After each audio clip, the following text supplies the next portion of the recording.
Eh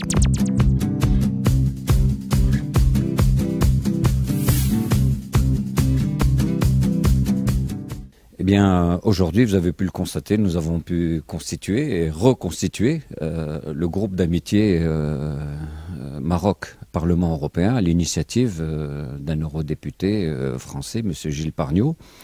Et cet événement est très important à plusieurs titres.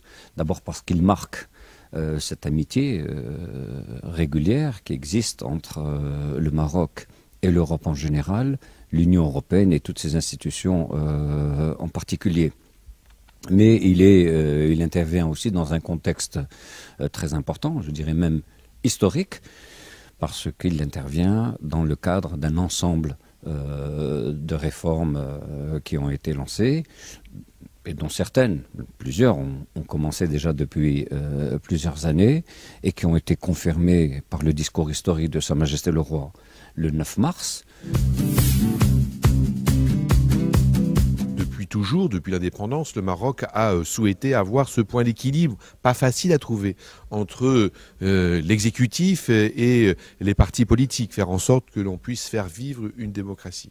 Aujourd'hui, le monde arabe est en ébullition et l'initiative prise dès le 9 mars par Sa Majesté le Roi, après les événements du 20 février, montre qu'il y a eu d'une façon volontaire de la part de l'exécutif marocain cette prise en compte de la nécessité d'aller plus loin en faisant des propositions et des avancées pour plus de démocratie. Je trouve que l'initiative de créer ce groupe d'amitié entre l'Union européenne et le Maroc s'inscrit dans un contexte historique pour le Maroc, mais aussi dans cette région du monde qu'est le bassin méditerranéen, mais aussi pour les pays arabes.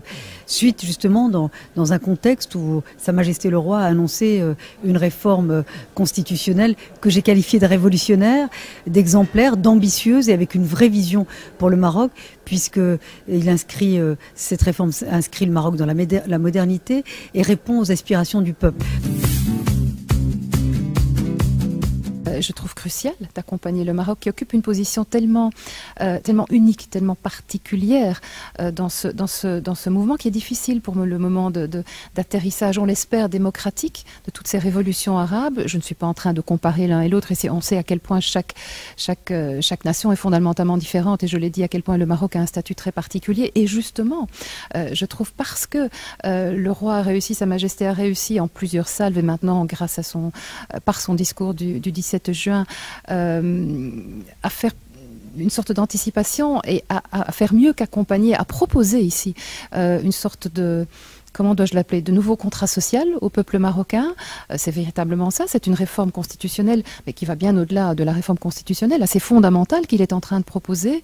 Le roi est en train de prouver qu'il est en phase parfaite avec son opinion. Alors quand je dis parfaite, bien évidemment, il continue d'y avoir des gens qui veulent plus vite, le mouvement du 20 février, et on en discute. Mais je pense que le Maroc est à bien des écarts, plus qu'une vitrine, une sorte de laboratoire. Je crois que ce groupe va contribuer à une meilleure compréhension entre l'Union européenne et le Maroc, et c'est un élément important. Quand j'ai vu au début de l'année à quel point dans certains médias européens on mettait le Maroc, si vous me passez l'expression, dans le même sac que d'autres pays arabes et ou musulmans où les populations se soulevaient, ça me faisait mal au cœur parce que je suis quand même pas trop mal placée pour savoir que les choses sont différentes. En plus, je sais à quel point Sa Majesté le Roi s'efforce de contribuer très activement, d'être à la tête de la modernisation du pays, de la mise à niveau, comme on dit au Maroc, de villes et de régions. Et donc j'avais de grandes attentes pour les propositions de modification constitutionnelle. Et Sa Majesté le Roi n'a pas déçu, je crois, les attentes. Le Maroc, je le crois, en tant que député européen, est notre partenaire privilégié, non seulement en matière économique, mais aussi dans notre partenariat et dialogue social.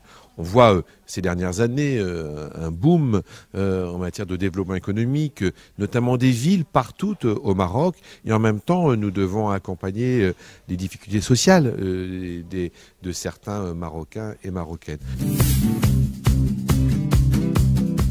Le 1er juillet est un moment historique. C'est un moment historique au Maroc parce que vous, les jeunes, demain, en portant votre vote le 1er juillet, vous allez choisir votre Premier ministre, vous allez choisir un gouvernement et vous allez être un acteur actif dans le cadre du développement politique, socio-économique du Maroc.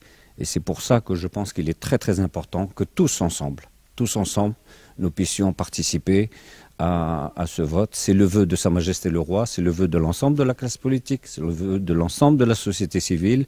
Je crois que, et je suis sûr que la communauté marocaine à l'étranger, dans son ensemble, et en particulier celle en Belgique, participera activement à cette opération historique.